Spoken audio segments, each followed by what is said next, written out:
AP deputy CM Pawan Kalyan ఆలయాల సందర్శన కొనసాగుతోంది. తమిళనాడు, కేరళ రాష్ట్రాల్లోని చారిత్రాత్మక ఆలయాలను ఆయన సందర్శిస్తున్నారు. 4 రోజులు ఈ యాత్రలో భాగంగా ఇవాళ 3వ రోజు మదురైలో పర్యటించనున్నారు. మధుర మీనాక్షి అమ్మవారి ఆలయాన్ని సందర్శించనున్నారు.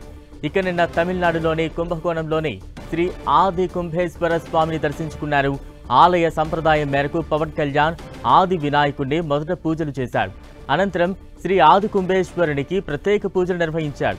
అర్చకులు ఆయనకు స్వామివారి తీర్థ ప్రసాదాలు అందజేశారు. పవన్తో ఆయన తనయుడు అకీరానందన్, టీటీడీ బోర్డు సభ్యుడు ఆనంద సాయి ఉన్నారు. కుంభకోణం సందర్శనకు వెళ్లిన పవన్ కళ్యాణ్కు బీజేపీ తమిళనాడు శ్రేణులు ఘన స్వాగతం పలికాయి. పూలమాలలు, శాలువాలతో బీజేపీ నాయకులు పవన్ను సత్కరించారు. తనను చూసేందుకు వచ్చిన తెలుగు విద్యార్థులకు పవన్ సెల్ఫీ ఇచ్చి ఉత్సాహపరిచారు. సనాతన ధర్మ రక్షణ యాత్రలో భాగంగా పవన్ కళ్యాణ్ పలు ఆలయాలను సందర్శిస్తూ ఉన్నారు. తాజా అప్డేట్స్ అందించేందుకు మా ప్రతినిధి దుర్గా సిద్ధంగా ఉన్నారు. దుర్గా,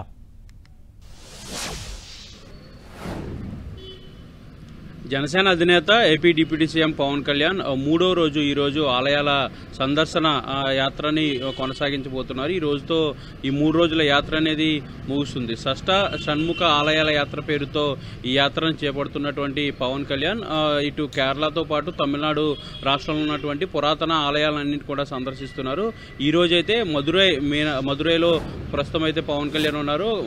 మరి కాసేపట్లో మధుర మీనాక్షి ఆలయాన్ని పవన్ కళ్యాణ్ సందర్శించబోతున్నారు. నిన్న తమిళనాడు రాష్ట్రంలో ఉన్నటువంటి సుబ్రహ్మణ్యేశ్వర స్వామి ఆలయంలో కూడా ఆయన ప్రత్యేక పూజలు చేయడం జరిగింది. ఇలా 3 రోజుల పాటు ఈ యాత్రలు చేయాలి. ముఖ్యంగా కేరళ అలాగే తమిళనాడు రాష్ట్రాల్లో ఉన్నటువంటి అతి పురాతనమైనటువంటి ఆలయాల సందర్శన చేయాలంటూ కూడా పవన్ కళ్యాణ్ నిర్ణయం తీసుకున్నారు. గత 2 రోజుల నుంచి కూడా యాత్ర అనేది చాలా విజయవంతంగా జరిగింది. ఇప్పుడు ఈ రోజు 3వ రోజు. ఈ రోజుతో ఈ యాత్ర అనేది ముగియబోతుంది.